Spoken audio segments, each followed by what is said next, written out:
जल सिमरू सदा सोरठ दे समुझार मनुष्य जन्म पामी करी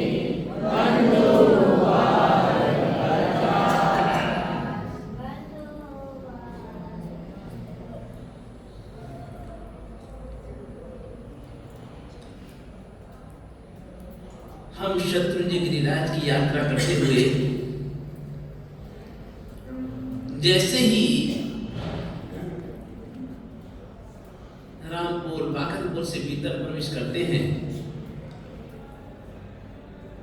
सबसे पहली चैत्य वंदना हम तलेटी पर करते हैं।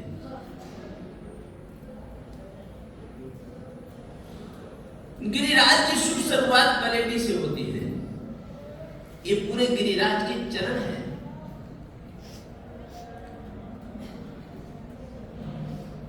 और प्रथम चैत्यवंदन करने के बाद हम ऊपर पहुंचते हैं शांतिनाथ दादा के दरबार में, दूसरा चैत्यवंदन करते हैं। वहां से जैसे ही हम दादा की टूम की ओर आगे बढ़ते हैं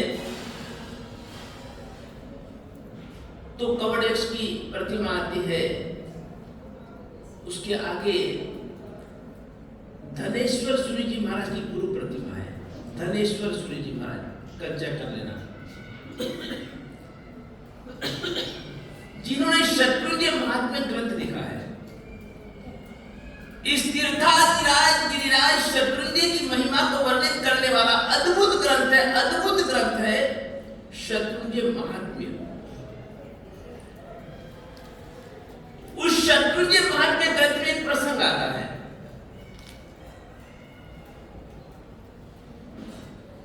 एक पति पत्नी थे और उन्होंने गुरुदेव के श्रीमुख से इस तीर्थाधिराज की महिमा का वर्णन सुना।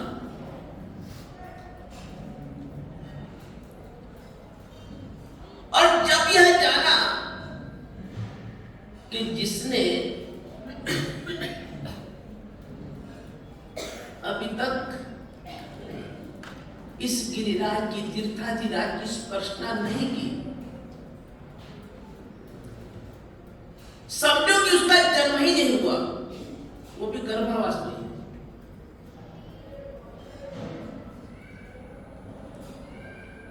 उसके मन में चिंतन उठा, अरे मैंने 84 लाख देवा योनियों के अंधेरी गलियों में भटकते भटकते भटकते भटकते कहीं आश विश्वास और प्रकाश की किरण के समान मुझे मनुष्य भाव मिला।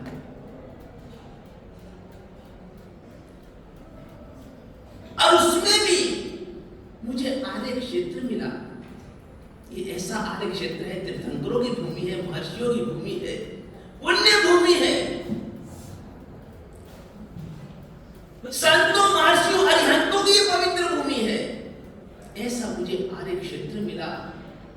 मुझे इतना अच्छा आर्य कुल मिला, जिन धर्म मिला, जैन कुल मिला। मेरे सौभाग्य से मुझे सुदेव सुगुरु सुधर्म की प्राप्ति हुई। ऐसी देव दुर्लभ धर्म सामग्री प्राप्त करके आज मैं इतना बड़ा हो गया। अभी तक मैंने गिरिराज की स्पर्शना नहीं करी। मेरा तो जन्म लेना ही व्यर्थ है। मन में उत्कट तमन्ना पैदा हुई, तीव्र अभिलाषा, चाहे कुछ भी हो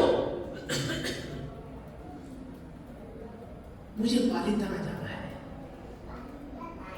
मुझे उस पुण्य भूमि की स्पर्शना करनी है।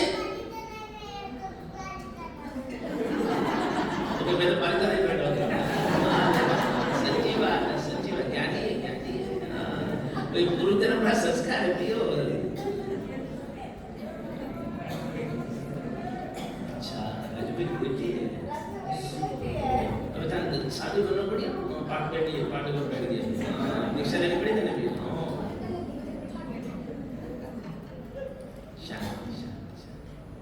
जो भी है जहां स्थान मिले बैठ जाओ, कोई आगे पीछे आने का प्रयास नहीं करना है, जहां मिले जगह बैठ जाओ, शांति से बैठ जाओ। एक नियम समझो, एक नियम समझो, सुनो, मैं शास्त्र की बात बताता हूं। गुरु महाराज का जब प्रवचन हो, अगर हम गुरु महाराज के आने से पहले नहीं आते, अगर हम गुरु महाराज के प्रवचन प्रारंभ होने से पहले नहीं आते तो छठ का प्रायश्चित आता है। हम जो कान खोल ले तो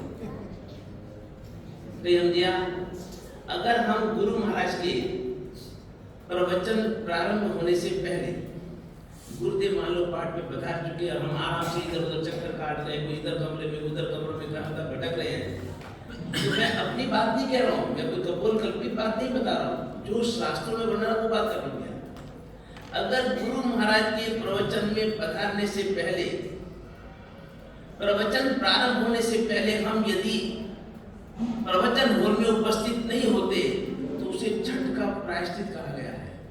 और दूसरी बात भी कान खोल के सुन लो कि यदि हम गुरु महाराज के प्रवचन के बाद, मांगलिक श्रवण के बाद गुरु महाराज के उठने से पहले उठते हैं, नहीं बीच बीच में वो भागे, एक लुगाई पे दूसरी तीसरी चौथी नहीं भेड़ चाहोगी कि मैं भी जाऊंगा, मैं भी जाऊंगा।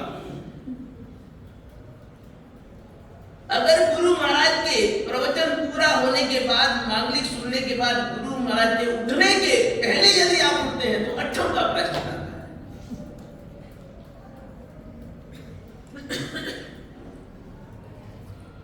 आज सबसे पहला पाठ सिखाने आया, मेरी मजबूरी है, जबकि मुझे यहां पर पूरा 1.5 महीना यहाँ रहना था। मेरी व्यवस्था, मेरी व्यस्तता, मेरी मजबूरी है। इधर उद्धार घर भी चल रहा है, उधर एक नहीं दो नहीं 6 छड़ी यात्रा संघ है। अभी पहला छड़ी यात्रा संघ निकला है और 25 तारीख को परसों तो माला हुई है। मैं कल ही आना चाहता था, लेकिन कल इतना व्यस्तता, इतना कार्य में उलझा हुआ था। आज दोपहर में आया था चक्कर लगाने के लिए, बड़े भैया के दर्शन करने आया था। मालिक तो ये है, मैं तो मुनीम हूं भैया, शेर तो ये है, मालिक ये है।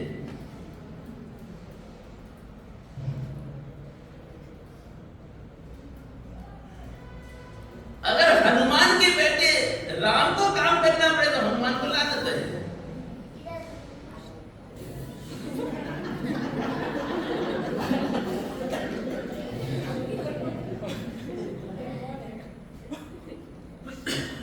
तो आज मैं सबसे पहला पाठ पढ़ाने के लिए अपने 99 में लगभग 300 अंदर 300 हमारी 99 में 350 के लगभग हमारे आराधक बंधु हैं। कितनी उपस्थिति है, कितने भाई और कितनी बहनें हैं और कितने अनुपस्थित हैं।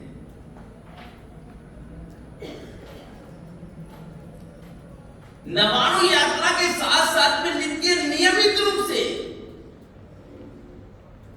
जिन वाणी श्रवण अनिवार्य है, अनिवार्य फर्जियात, मर्जियात नहीं, फर्जियात है।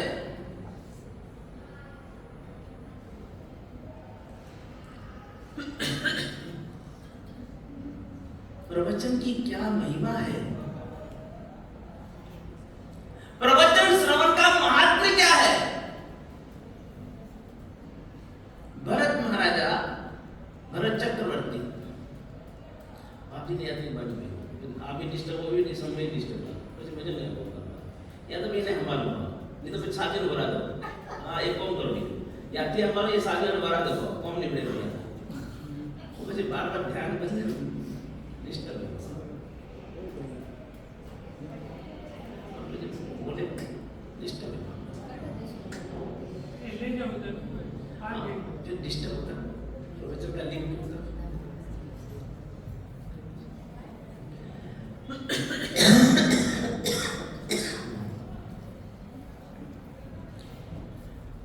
भरत महाराजा अपने राज दरबार में बैठे हुए हैं।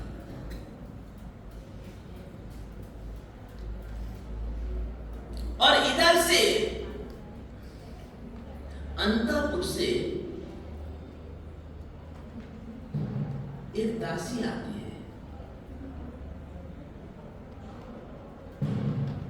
उसका देह रोमांचित है, हृदय गदगदित है, आत्मा का प्रदेश पुलकित है। उसके हृदय रूपी कागर में हर्ष का सागर समा नहीं रहा।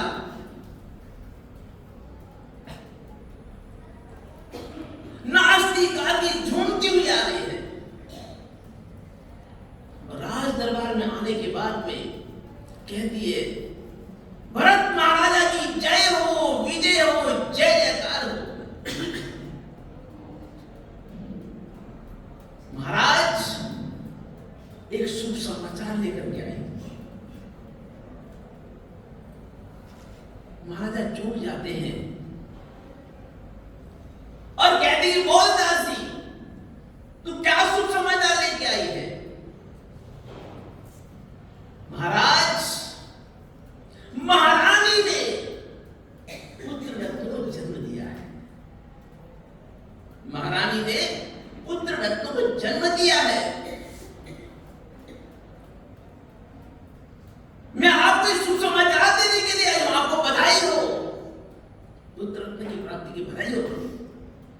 और महाराजा आनंद विभोर हो जाते हैं, भाव विभोर हो जाते हैं। दरबार में बड़े बड़े राज ज्योतिषी बैठे हुए थे, राजपुरोहित बैठे हुए थे, बड़े बड़े पंडित बैठे हुए थे। हाथों हाथ पुत्र का जन्म का समय नोट किया और उसकी कुंडली बनाई, जन्म कुंडली बनाई।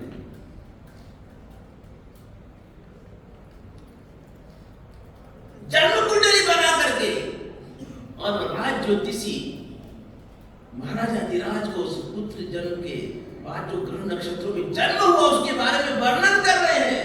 महाराजा धीराज पुत्र ऐसा होगा, ऐसा होगा, वैसा होगा, वैसा होगा। और एक एक समाचार सुन करके, एक एक बात सुन करके महाराजा भरत वाह वाह कर उठे। अरे वाह, अरे वाह, अरे वाह, अरे।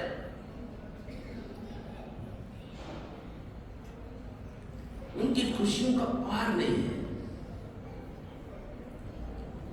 और इसी बीच दूसरी ओर से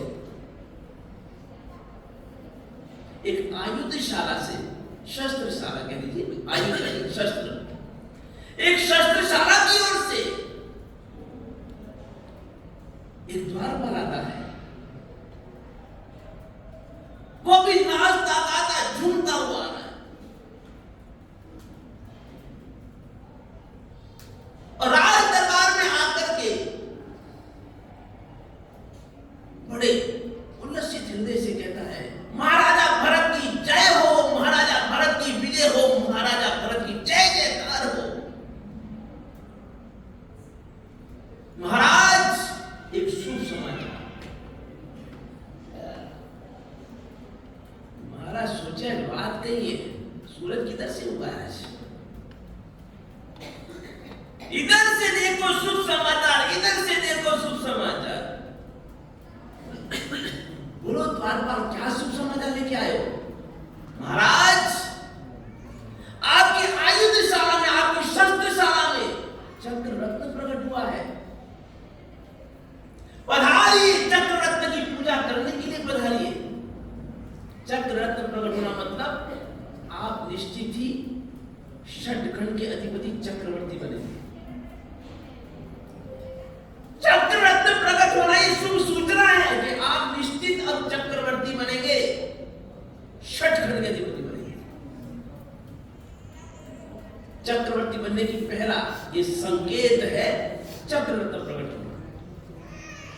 महाराज, आपकी शस्त्रशाला में, आयुधशाला में चक्र रत्न प्रकट हुआ है। भगवान पधारिए, चक्र रत्न की पूजा करने के लिए पधारिए।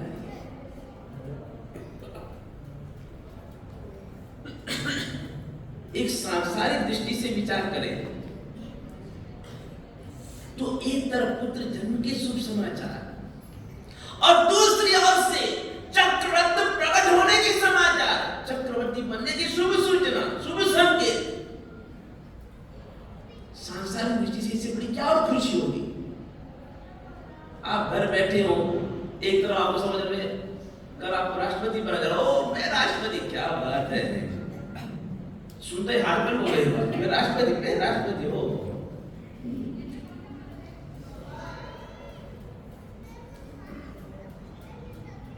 एक तरफ से पुत्र जन्म के शुभ समाचार और दूसरी ओर से शस्त्र शाला में, आयु शाला में चक्ररत्न प्रकट होने के शुभ समाचार। खुशियों का कोई पार नहीं है, सीमा नहीं है। और इसी बीच तीसरी ओर से उद्यान पालक आता है, तीसरी ओर से उद्यान पालक आता है और वो भी बड़ा आश्रित है, बड़ा पुलकित है, बड़ा प्रमोदित है और वो भी बड़ा अहोभाव से भर करके, बहुमान भाव से भर के कहता है, महाराजा भरत की जय हो, महाराजा भरत की विजय हो, महाराजा भरत की जय जयकार हो। महाराज शुभ सूचना। ओके, आज कोई मामलों की दिवाली है नहीं, आज गिफ्ट के लॉटरी खुल रही, धमाधम एक के बाद एक बम्पर ड्रॉ। बोलो उद्यान पालक क्या शुभ समाचार लेके आए? महाराज आपके पिता, परम पिता, परम परमात्मा आदिनाथ दादा को केवल ज्ञान, केवल दर्शन की प्राप्ति हुई है।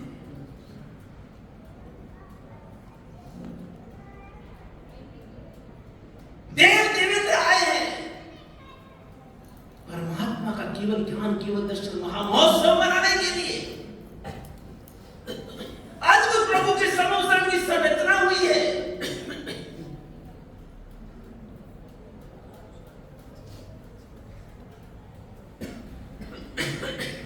ऐसे देवाधिदेव के, त्रिलोकीनाथ के, परम परमात्मा आदिनाथ दादा के दर्शन करने के लिए, वंदन करने के लिए और प्रभु की देशना की धारा में आत्म स्नान करने के लिए पधारिए, पधारिए, पधारिए।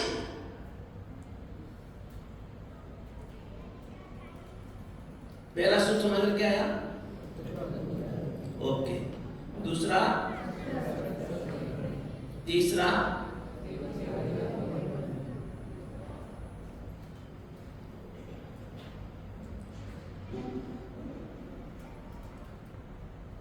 दासी आई पुत्र जन्म का शुभ समाचार लेकर के पुत्र का जन्म महोत्सव मनाने के लिए। राजा ने हाथों ऑर्डर दे दिया, जैसे पुत्र जन्म के समाचार मिले चारों तरफ घोषणा कर दे, पूरे नगर में, पूरे साम्राज्य में। अरे ढोल नगाड़े बज रहे, शहनाइयां बज रही, बैंड बाजे बज रहे, सब नाच रहे, गा रहे, झूम रहे, मिठाइयां बांटी जा रही, खुशियां मनाई जा रही, सब नाच रहे, झूम रहे। अरे महाराजा अधिराज भरत महाराज के यहाँ पुत्र जन्म, क्या बात है। दूसरी ओर समाचार आ गया, चक्ररत्न प्रकट हो, चारों तरफ तैयारियां, फटाफट तैयारियां हो रही है। चक्ररत्न प्रकट में चक्रवर्ती उससे बढ़कर क्या, चक्ररत्न की पूजन की सामग्री पहुंच रही है, उसकी पूजन की तैयारियां चल रही है, धमाधम धमाधम। और तीसरी ओर से शुभ समाचार आए हैं, परम पिता परमात्मा त्रिलोकीनाथ देवाधिदेव आदिनाथ दादा को केवल ज्ञान, केवल दर्शन की प्राप्ति हुई है, समोसरण की संरचना हुई है। देवेंद्र आकर के परमात्मा का केवल ज्ञान, केवल दर्शन महामहोत्सव मना रहे हैं। पधारिए, पधारिए प्रभु के दर्शन करने के लिए, वंदन करने के लिए और प्रभु की ज्ञान गंगा में स्नान करने के लिए। पधारिए, पधारिए, पधारिए।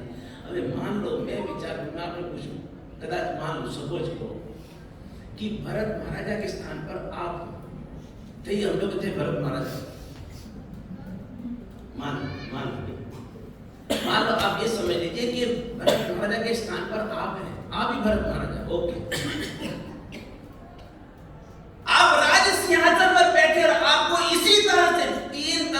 3 समाचार आते हैं।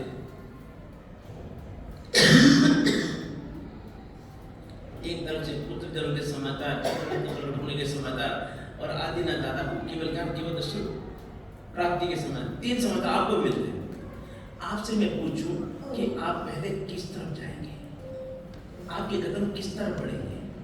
खा चुके जी, खा चुके जी, झूठ बोलिए मत, झूठ बोलिए मत, कटे बैठाओ।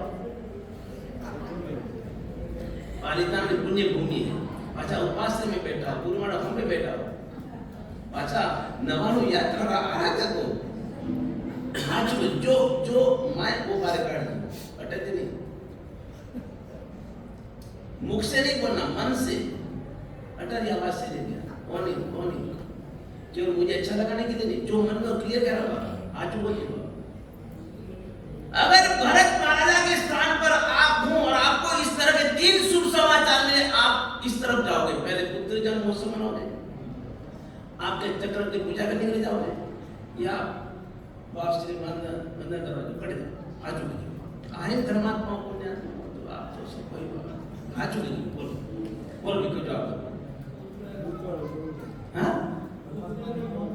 आप परमात्मा जाओ। कई बात है कलयुग में सतयुग आ गया हो, राम राम, अरे वाह कई बात है, कितनी बड़ी बात है वो। अच्छा और कोई बोल, ये तो देखो अच्छा, हाँ ये दो, तीजा में कोई और 2 जवाब पाया और हट जाओ यार, हाजू कीजिए, झूठ बोलिए मत भैया। अटे एक तो ऐसा है ना, एक बात बताओ, इस तीर्थ भूमि, इस ये तीर्थाधीन है, गिरिराज तीर्थाधीन पालिताना जो भी, यहाँ पर अगर कोई भी अच्छा कर्म करेंगे, अच्छा काम करेंगे तो उसका कितना 100 गुना फल मिलता है। कोई भी अच्छा, और ये बुरा कर्म करे तो भी सीधी सी बात, सिंपल बात है, ये तो गणित बराबर है ना भैया, एक 2 और 2 4 सीधा गणित है भैया, 2 2 5 भी 2 2 3 भी नहीं, सीधा गणित है।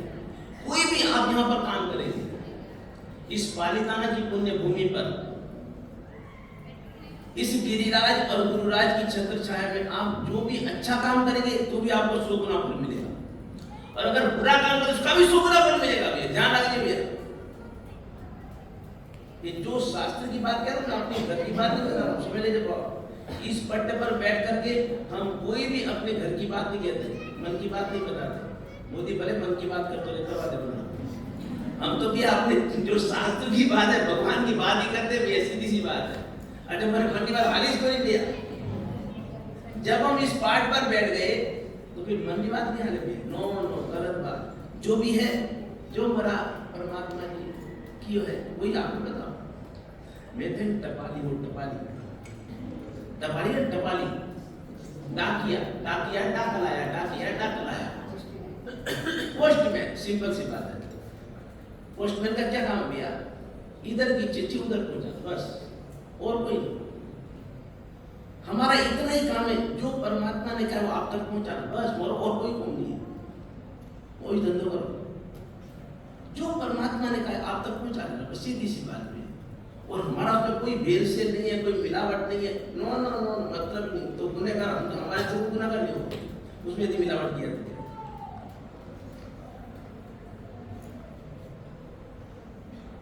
चलो आपको जहां जाना आप जाएंगे, जाओ, कोई बात नहीं, दिक्कत नहीं। भरत महाराजा कहां गए?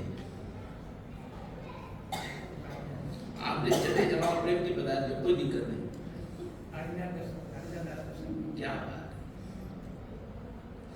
भरत महाराजा कहते हैं, मन में विचार करते हैं,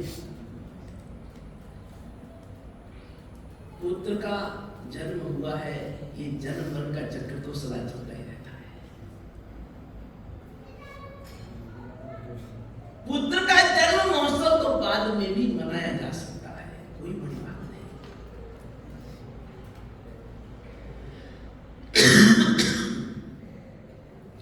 चक्ररत्न प्रकट हुआ है, उसकी पूजा बाद में भी हो सकती है। अगर मेरे भाग्य में चक्रवर्ती बना लिखा है ना, तो चक्र कहीं भागने वाला नहीं है। अगर मेरे भाग्य में चक्रवर्ती बनना लिखा है तो चक्र कहीं भागकर जाने वाला नहीं, और यदि नहीं लिखा ना तो पकड़ के रखो, कभी रहने वाला नहीं। अच्छी बात है। अगर मेरे भाग्य में चक्रवर्ती बनना लिखा है तो चक्रवर्ती कहीं भागे जाने वाला नहीं।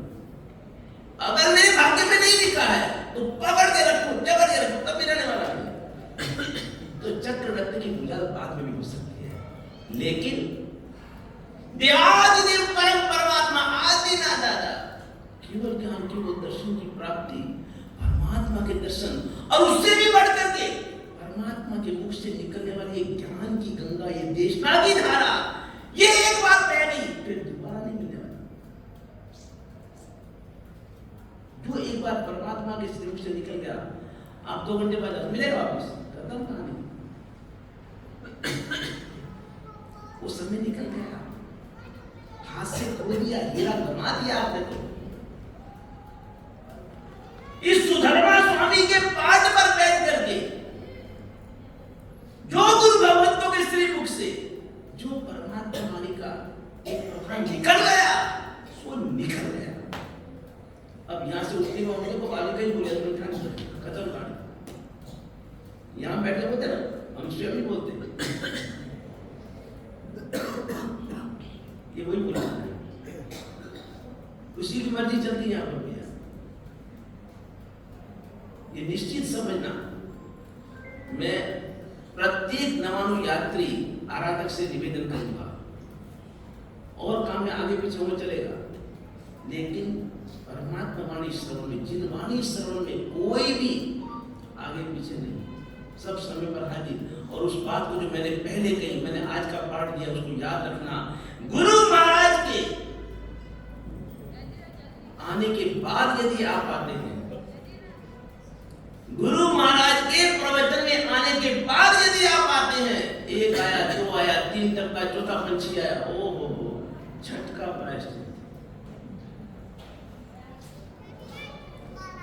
और प्रवचन पूरा होने के बाद में, मांगलिक सुनने के बाद में, गुरु महाराज के उठने से पहले उठ के भागते हैं ना, उसको 8वीं का प्रायश्चित आता है। ठीक समय पर गुरुदेव के आने से पहले हाजिर, और प्रवचन पूरा होने के बाद गुरुदेव उठेगा। गुरु की विनय, गुरु की मर्यादा है। गुरु कृपा से प्रभु मिले और प्रभु कृपा से गुरु मिले। वहां तक पहुंचाने वाला कौन है? एक तरफ भगवान है, एक तरफ है धर्म, बीच में बैठा सतगुरु, दे दोयालु मर्म। तुम्हें परमात्मा से मिलाने वाला कौन? और तुम्हें धर्म का मर्म समझाने वाला कौन? और गुरु को छोड़कर के तुम भगवान को पकड़ने जाओ, तुम धर्म हो ही नहीं सकता। रास्ता तो गुरु बताएगा।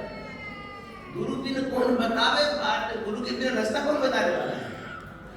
और जब गुरु पट पर बाट पर बैठे रास्ता बता रहे, तुम इधर उधर भागते फिर रहे हो, तुम्हें रास्ता कौन सुनेगा? समझोगे क्या? रास्ता क्या है? क्या पता लगे तुमको भैया? ये रास्ता ही तो बता दो, क्या करें हम? यहाँ बैठ के क्या करते हैं? रास्ता बता दो। और अगर आप उस समय उपस्थित नहीं है, फिर भैया भटकते रहो। क्या सीधा रास्ता कहां पता लगेगा? उल्टे से भटकते रहोगे, और क्या। अब मैं जिस विषय को देने के लिए मैं अपने विषय पे आऊं, ये तो ये दोनों की बातें सब हो गया। ओके, मैं शत्रुंजय महात्म्य की बात कर रहा था, उस पति पत्नी की बात बता रहा था, जिसने पहली बार जीवन में गुरुदेव के मुख से इस तीर्थाधिराज शत्रुंजय तीर्थ की महिमा का वर्णन सुना। आदिनाथ दादा के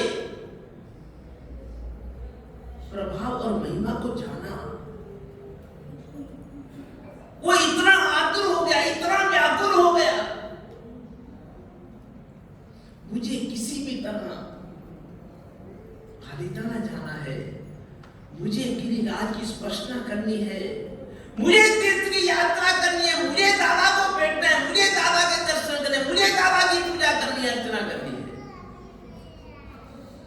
और वो अहोभाव से भर करके भगवान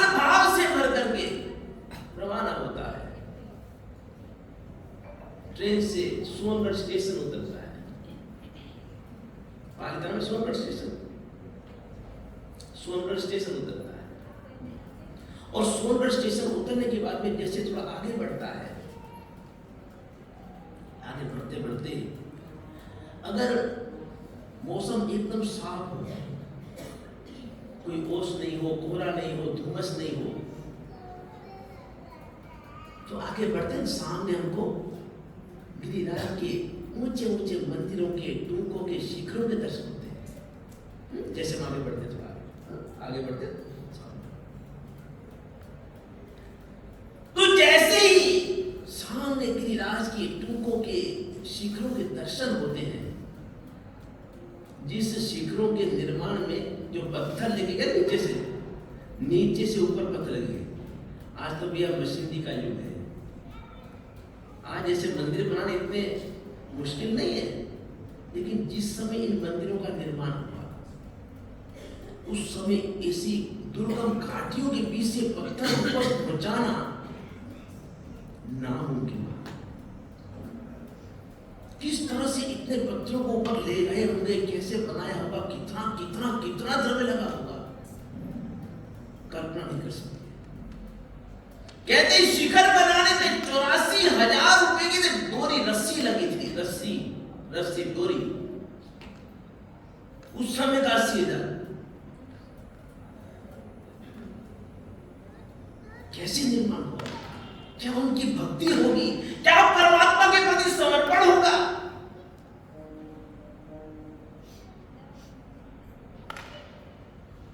तो जैसे ही उनको आगे बढ़ते हुए और सामने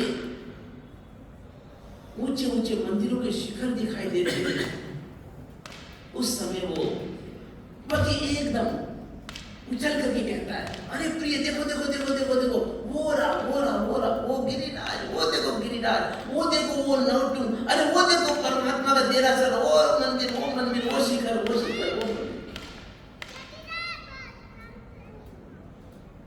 पति केवल एक भावुक बन करके, अवभाव से भर करके पत्नी को दिखाता है कि प्रिय देखो सामने वो गिरिराज, वो शत्रुंजय, वो मंदिर, वो शिखर, और आंखें फाड़ करके उसकी भक्ति देखती हो। मैं नहीं कहता, शत्रुंजय महात्म्य ग्रंथ में लिखा है, ज्ञानी भगवान दिखते हैं। जिस व्यक्ति का हाथ दिखाया ना, जिस हाथ ने दिखाया वो शत्रुंजय है, जिस अंगुली ने दिखाया कि ये शत्रुंजय है, और जिस आंख ने देखा कि वो शत्रुंजय है। ज्ञानी भगवान दिखते हैं, दोनों ही मोक्ष के अधिकारी बन गए।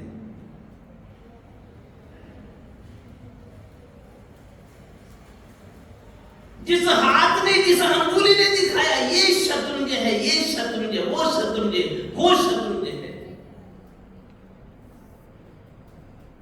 और जिस आंख ने उस समय निहारा, उस अहोभाव से शत्रुंजय दादा तीर्थ को देखा, उस शिखरों को देखा। ज्ञानी कहते हैं दोनों ही, वो संकेत करने वाली अंगुली वाला और जिस आंख ने निहारा उस शत्रुंजय तीर्थ के मंदिरों को, दोनों ही उसी समय निश्चित हो गया, मोहर लग गई कि मोक्ष जाने। क्या इस तीर्थ की महिमा होगी?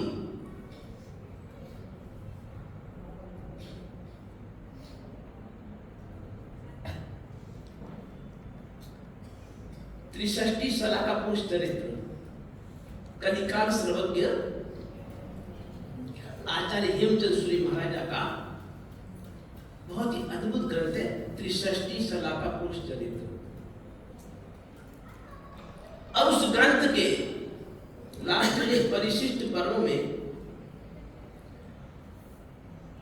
चाणक्य और चंद्रगुप्त का एक प्रसंग लिखा है, एक कथानक है। और उस कथानक के अंदर एक प्रसंग आता है, एक बहुत बड़ा धनिक था, बहुत बड़ा शेख था, साहूकार था, उसकी संपत्ति का पार नहीं था। इतनी संपत्ति थी, लोग उसके अनुमान में खोए रहते थे।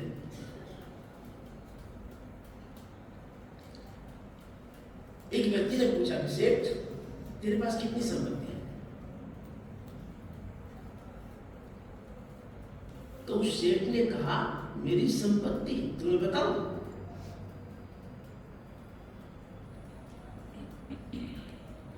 बोले एक हाथी 1000 योजन तक। एक योजन में कितने माइल आते हैं? 8 माइल। ओके, एक यानी 8 माइल। एक हाथी 1000 योजन तक यानी 8000 माइल तक। एक यानी 8000 माइल। एक हाथी 8000 माइल तक पैदल चले। 1 कदम, 2 कदम, 3 कदम, 4 कदम पैदल। 8000 माइल तक हाथी कदम दर चले। उसके प्रत्येक कदम पर यदि मैं 1,000 सोना और रखूं ना, तभी मेरी संपत्ति पूरी होती है। कहीं समझिया? एक हाथी 1000 योजन यानी 8000 माइल। अगर 8000 माइल और 8 किलोमीटर कितना भैया? 12000 किलोमीटर। अगर एक हाथी 12000 किलोमीटर तक 1 कदम, 2 कदम, 3 कदम चले और उसके प्रत्येक कदम पर 1000 सोना मानो, 1000 सोना, एक नहीं कहा 1000 सोना।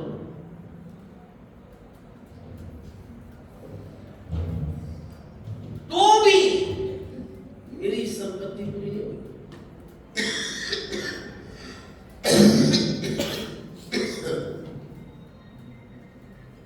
चक्कर आ गया। माँ तो घूमूंगी, माँ तो फिर गई, कल पर माँ तो फोन नहीं करेंगे। एकदम चक्कर को विस्मित हो, क्या बात करें, चक्कर आ गया। चलो वो तो जो होगा तो छोड़ो बात भैया, लेकिन हमारे परमात्मा कहते हैं, ज्ञानी भगवंत लिखते हैं, एक डगलू भरे शत्रुंजय सामुंजय ऋषभ कहे भव करोड़ ना कर्म खपावे थे। उसके एक कदम पर 1000 सोना मोहर रख के उसकी संपत्ति की बात छोड़ो, लेकिन हमारे परमात्मा कहते हैं, हमारे ज्ञानी भगवंत लिखते हैं, इस तीर्थादि राज के लिए, गिरिराज के लिए लिखते हैं, एक डगलू भरे। उस हाथी के एक कदम पर तो तू 1000 सोना मोहर रखे तो ठीक है भैया, लेकिन हम तो एक कदम, एक डगरा, एक पगड़ा यदि उस गिरिराज को बढ़ाते हैं तो क्या बुरा जाता है? ऋषभ कहे भव करोड़ ना कर्म खपावे थे। करोड़ भवों के पाप नष्ट हो जाते हैं।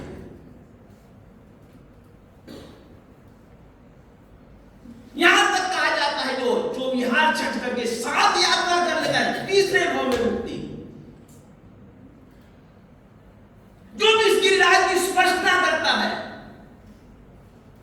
भव्यत्व की उस पर मोहर लग जाती है। अब ये भव्य जीव है, इसका मोक्ष निश्चित है। आज नहीं तो कल नहीं तो परसों तक भी किसी भी भाव में अब ये निश्चित मोक्ष जाएगा। एक भव्यत्व की मोहर लग जाती है। और यहां तक कहा जाता है, पशु पंखी जो इन गिरि आवे भवती देते सिद्धष्ठावे। मनुष्य तो क्या, एक पशु और पंछी भी यदि इसकी गिरिराज की स्पर्शता कर लेता है, 3रे गुण उसका मोक्ष निश्चित हो जाता है। क्या ये गिरिराज है? क्या इसका प्रभाव है? क्या इसकी महिमा है?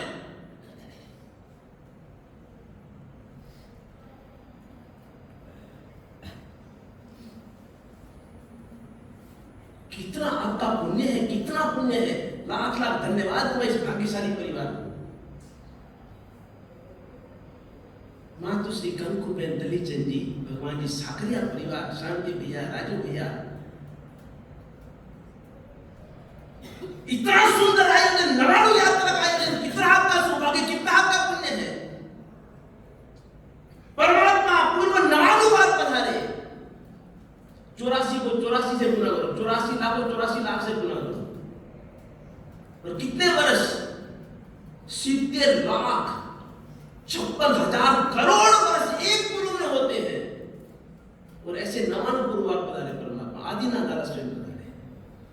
यहाँ का कण कण पावन, कण कण पावन है। कांकरे सिद्धानंदा। इस गिरिराज का कोई कोना ऐसा नहीं, कोई कंकर ऐसा नहीं, कोई कण ऐसा नहीं, कोई ऐसा स्थान नहीं पूरे गिरिराज का।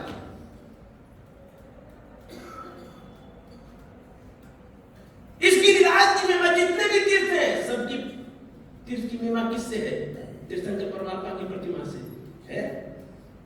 आज मान लो मैं आपसे पूछता हूं, अगर शंखेश्वर तीर्थ से अगर आप शंखेश्वर पार्श्वनाथ दादा की प्रतिमा को ले जाओ, शंखेश्वर तीर्थ से यदि आप शंखेश्वर पार्श्वनाथ दादा की प्रतिमा को ले जाओ, कोई जाएगा यात्रा करने के लिए? जाएगा? आज पूरे देश भर में कोई पूनम की यात्रा करते हैं, कोई दशम की यात्रा करते हैं, कोई रविवार जाते हैं, महीने में एक बार जाते हैं, हजारों लोग जाते हैं। अगर मान लो शंखेश्वर तीर्थ से शंखेश्वर दादा की प्रतिमा को ले जाएगा?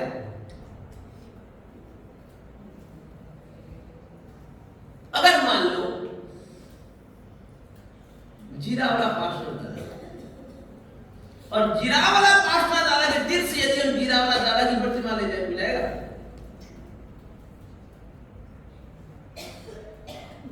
अन्य जितने भी तीर्थ हैं सबकी महिमा परमात्मा से।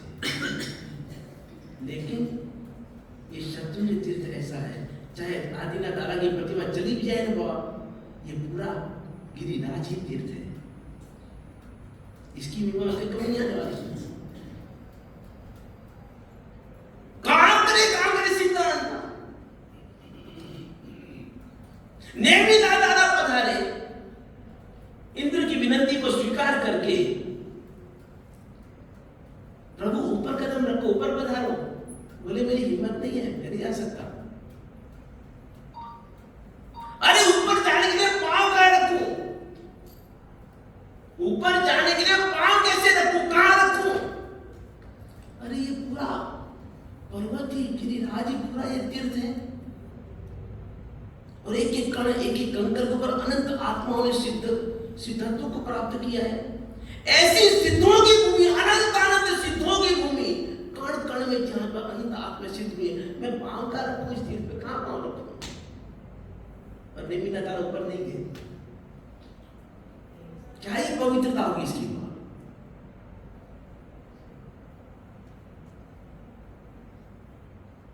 एक बच्ची को मैंने देखा, बच्ची ऊपर दौड़ती यात्रा करती गई। ऊपर मिली, कितना टाइम लगा? 45 मिनट।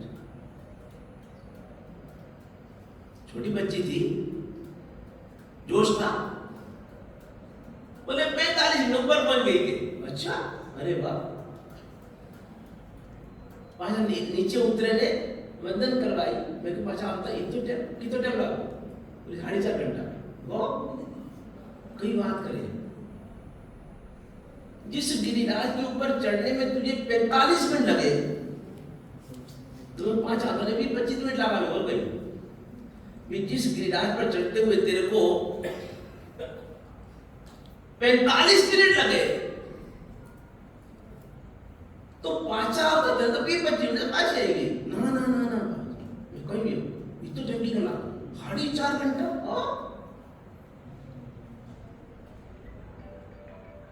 कि वापसी पहुंचता तो मैं 45 मिनट में पहुंची थी, पर बड़े दादा ने दर्शन किया, दादा ने पूजा करी, अंगूर स्पर्श हुआ। मैंने दादा इतना गम किया, हमारा मन में बस गया। दादा मैंने इतना गम किया, इतना मुझे अच्छा लगा, इतना प्यारा लगा, हमारा मन में बस गया। हमारी हिम्मत नहीं कि मैं दादा ने पूछ करने आ सकूं। मैं दादा ना तेरा मुंडो करने पूछ करे, मगर नीचे उतरी बात थी, पूछ नहीं कर सकी दादा ने। उल्टी उतरी, पीठ नहीं कर सकी दादा की। ऐसे दादा को मैं पीठ कर कैसे उतरूं? अरे मैं बाप जी प्रभु के सामने मुख रख के नीचे उतरी, पीठ पीछे से क्या भावना। मैंने स्वयं देखा है, अपनी आंखों से देखा है। 20-20 भाषाओं के जानकार, मूर्धन्य विद्वान जैन शासन के, उनकी जोड़ में एक भी आचार्य आ सके ऐसा दूसरा कोई आचार्य नहीं देखा मैंने, आज तक नहीं देखा। चाहे वो चारों संप्रदाय में कोई आचार्य, चाहे दिगंबर हो, श्वेतांबर हो, स्थानपति, तेरापंथी हो,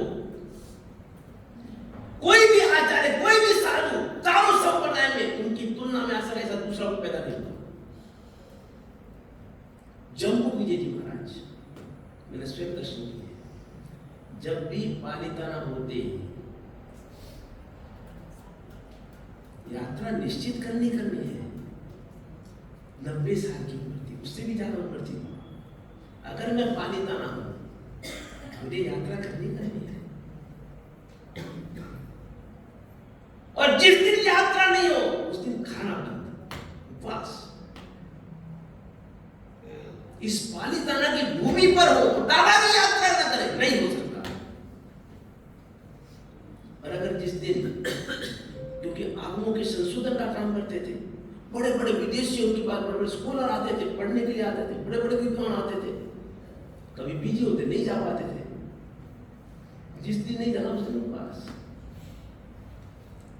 और अगर दादा की यात्रा के लिए जाना भी है तो प्रत्येक सीढ़ी के ऊपर, प्रत्येक सीढ़ी के पगथी के ऊपर खमास में देते हुए ऊपर चढ़े, प्रत्येक पगथी के ऊपर,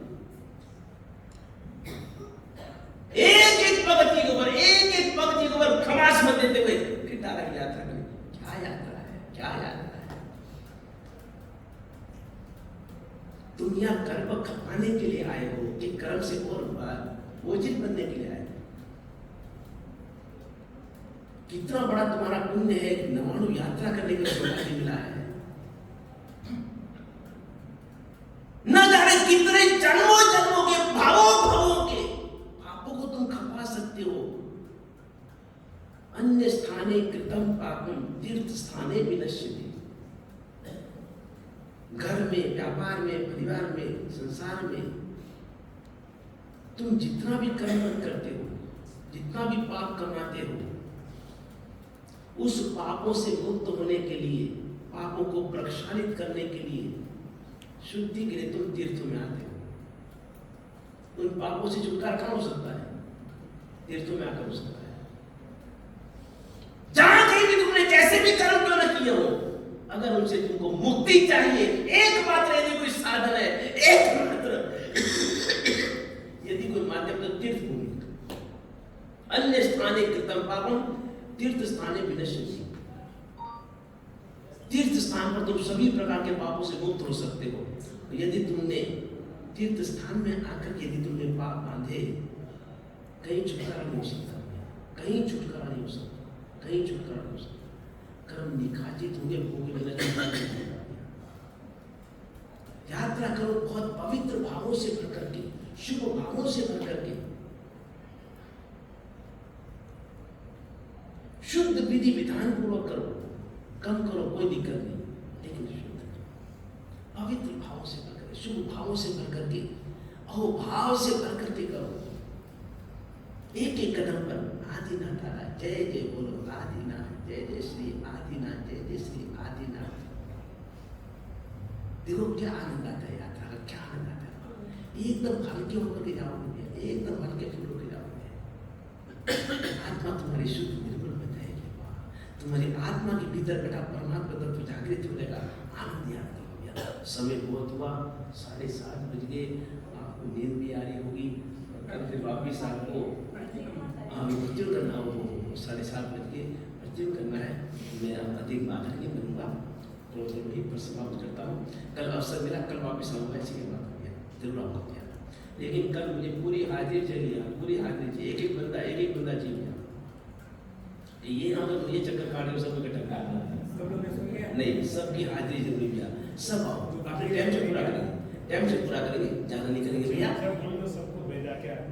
और दूसरी बात भैया, और दूसरी बात देखो ऐसा है, देखिए इस समय जो भी विधि है, देखो 2 समय प्रतिवन करना भी जरूरी है, सुबह भी शाम को प्रतिवन हो, 3 टाइम देवंदन हो, है ना। आपको एकाष्टा करना है, ओके, एकाष्टा भी करना है आपको।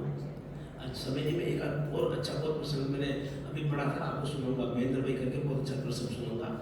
तो साथ में आपको नवकार मंत्र की 10 माला, एक यात्रा में मुझे 10 माला नवकार मंत्र की हमें। और प्रतिवन में देखिए हमारे यहाँ पर पेतर साहब मंत्री हुए हैं, मांडवगढ़ के महामंत्री पेतर साहब, ओके, जिन्होंने शत्रुंजय गिरनार का यात्रा से निकाला, कितनी यात्रा से निकाले। उनका नियम था, यदि गुरु महाराज मांडवगढ़ के 2 कोस के सराउंडर एरिया में हो, 2 कोस यानी कि 4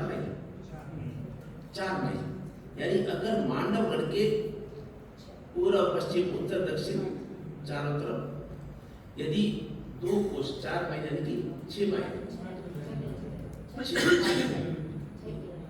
4 माइल 6 माइल अगर हो तो मुझे प्रतिकूल गुरुदेव के सानिध्य में जाके करना। यानी मांडवगढ़ के चारों तरफ पूर्व पश्चिम उत्तर दक्षिण चारों दिशाओं में अगर 2 कोस तक हो, 4 माइल तक हो, तो मुझे गुरुदेव के सानिध्य में जाकर के देवसिक प्रतिवन करना, सायकालिक प्रतिवन करना। और अगर 8 कोस चारों तरफ हो तो गुरुदेव के सानिध्य में जाकर के पक्षी प्रतिवन, पाखी प्रतिवन करना। दैनिक प्रतिवन के लिए जो करते देवसिक प्रतिवन करते रोज का प्रतिवन करने के लिए 2 कोस की दूरी तक यदि गुरु महाराज है तो उनके सानिध्य में जाकर के प्रतिवन करना। और यदि 4 कोस तक यदि गुरु महाराज है तो उनके सानिध्य में जाकर के पक्षी प्रतिवन करना, पाक्षिक प्रतिवन करना, ये नियम था। आपको तो कोई 2 कोस जाना नहीं है ढूंढने के लिए, बाप जी को कोई आपको कोई पक्षी प्रतिवन करने के लिए 8 कोस जाना नहीं है। आपने तो घर में गुरु बैठा है, घर में गंगा बैठी है, और तब भी यदि आप प्रतिवन नहीं करेंगे भैया, ये तो पापों के प्रक्षालन की विधि है भैया। प्रतिवन में के अलावा तो कोई साधन ही हमारे पास में पापों की शुद्धि का भैया। और गुरु महाराज का सानिध्य हो तो हमें प्रतिवन तो अवश्य करना ही चाहिए भैया।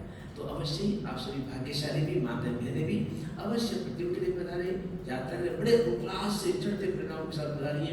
अपने मन नयन को पवित्र रखिए भैया, सीधी सी बात भैया, कोई कुदृष्टि किस तरह डाले भैया, विकार को नजर निकालना, अखियन में अविकारा जिंदा तेरी अखियन में उकारा, हमारे आंखें में निर्विकार है, निर्दोष रहे, हम वीतरागी के दर्शन करने के लिए आ रहे, उसमें राग कैसा किसी नहीं, न राग न द्वेष। तो कल से ऐसी पवित्र यात्रा प्रारंभ करें, शुद्ध भावों से यात्रा प्रारंभ करें, चढ़ते परिणामों से भैया, चढ़े सो उतरे पार, भाव तरी में जे चढ़े तेरे भार होता है। जो भी चढ़ते परिणामों से दादा की यात्रा करता है उसको दादा बहुत सागर से पार